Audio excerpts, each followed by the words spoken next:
Good morning. This is Giovanni Gallucci, joined by Rachel Donovan and Chloe Dawn, and this is the Daily Trend Report. Morning, Gio. Drove in early.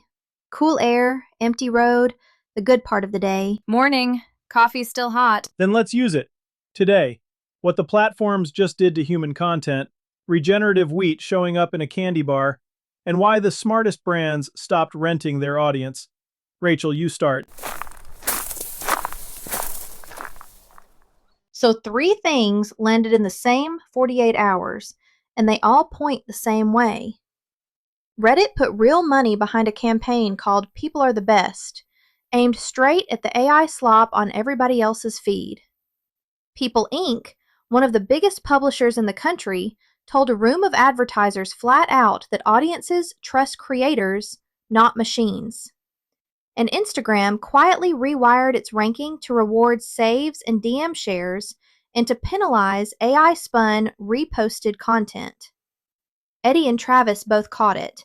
Gio, when a platform, a publisher, and an algorithm all move the same week, what's that? That's a repricing. For 2 years, the pitch on AI was scale. Make more, faster, cheaper. That held right up until everybody had it.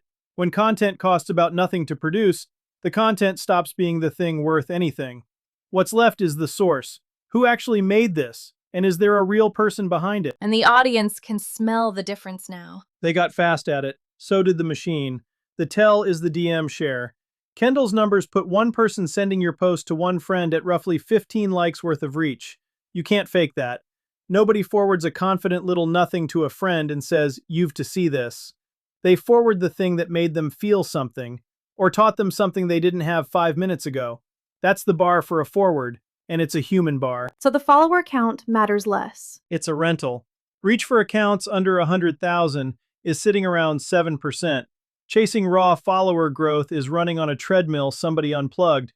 Build for the forward instead. Clark had a version of this too.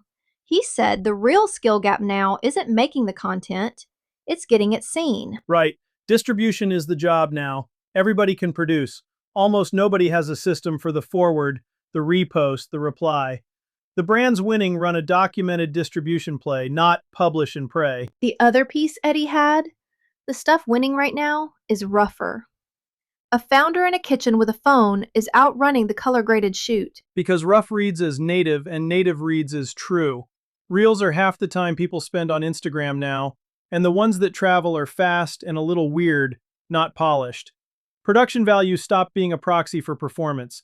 Speed and a real point of view is the whole thing. And the trap is answering all of this with an AI avatar you call authentic. That's the fastest way to lose. Performative authenticity with no real person behind it reads hollow. And now the ranking agrees with your gut. All right, 3 things you can do today. 1. Before you post, ask one plain question. Would a real person send this to one friend, and why? If you can't answer it, the post is decoration. Redesign it around the forward, not the like. 2. Put a named human on camera and keep them there. Not a mascot, not an avatar, a person the audience learns by name. The face is the asset now. 3. Build the save-worthy stuff. One reference carousel, one clear explainer people bookmark to come back to. Saves are reach now, so make the thing worth keeping. So the story I keep coming back to this morning is Nestlé. They're putting regeneratively farmed wheat into every KitKat made at their York plant. 1.5 billion bars a year, about half the wheat in each one grown the regenerative way, through a UK outfit called Wild Farmed. Kendall and Jamie both pulled it. Gio, the easy read is greenwashing. Is that the read? It's the lazy one. When a company Nestlé's size stakes 1.5 billion candy bars on regenerative sourcing, it moves the whole conversation. It tells the grocery buyer the word is worth a shelf tag. It teaches the shopper the word means something. That's a tide coming in, and the small producer who's actually farmed this way for a decade should be riding it, not sulking about it. But Nestlé gets there first, and louder. Louder, sure. First, no. And here's the part they can't buy. Nestlé's trialing the wheat and keeping the same wrapper. They can describe the farm on a press release. They can't be the farm. The independent can. You've got a name, a field, a person with dirt on their sleeves, and that's content a conglomerate physically can't shoot. The provenance is the whole thing. It is. Clean label stopped being the edge the day Big Food started copying it. What's left is proof, and proof is a story only the person who did the work can tell. And the giants are pulling back at the same time. They are. General Mills just announced $3 billion in cuts and admitted shoppers stopped trusting Big Food. Eddie flagged that one. So the incumbents are retreating into discounts on one side and validating your practice on the other. Discounting is a public confession you were overcharging.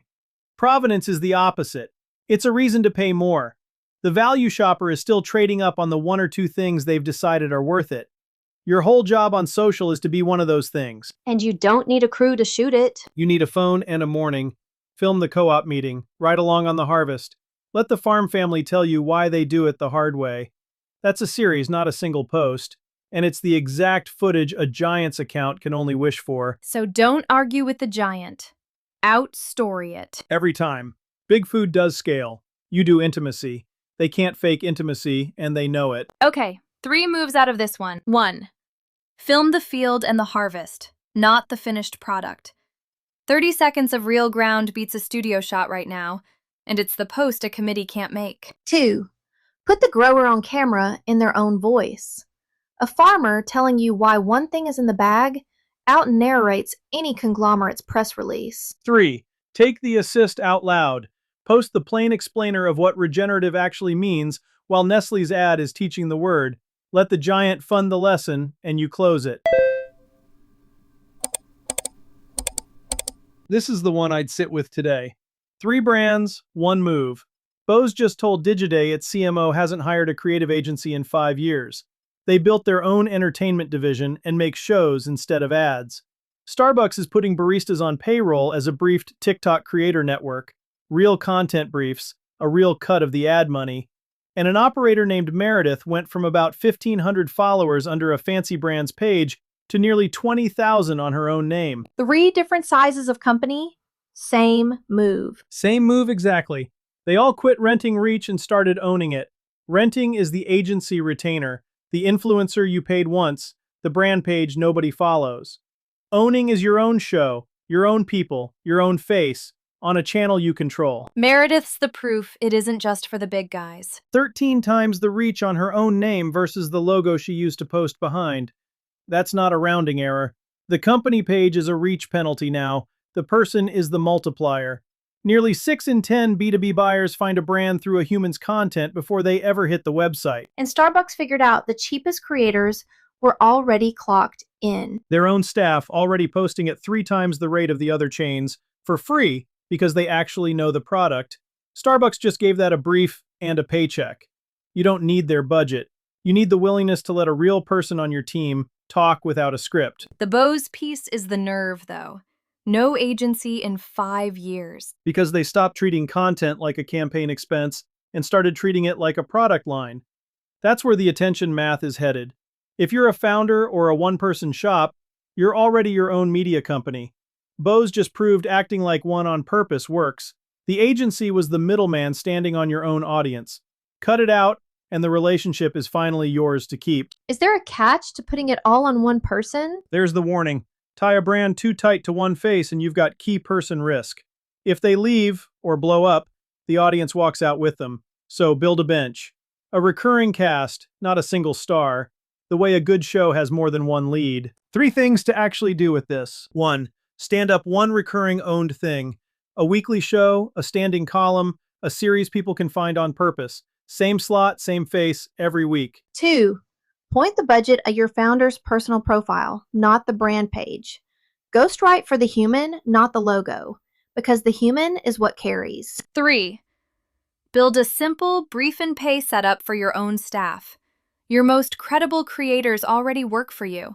Put them on camera before your competitor rents someone who doesn't know your product.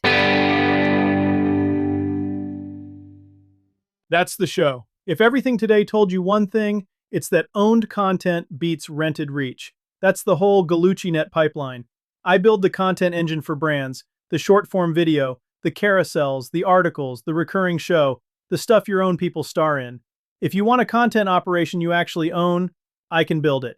Find me at gallucci.net or DM at gallucci.net on Instagram or LinkedIn. Talk tomorrow.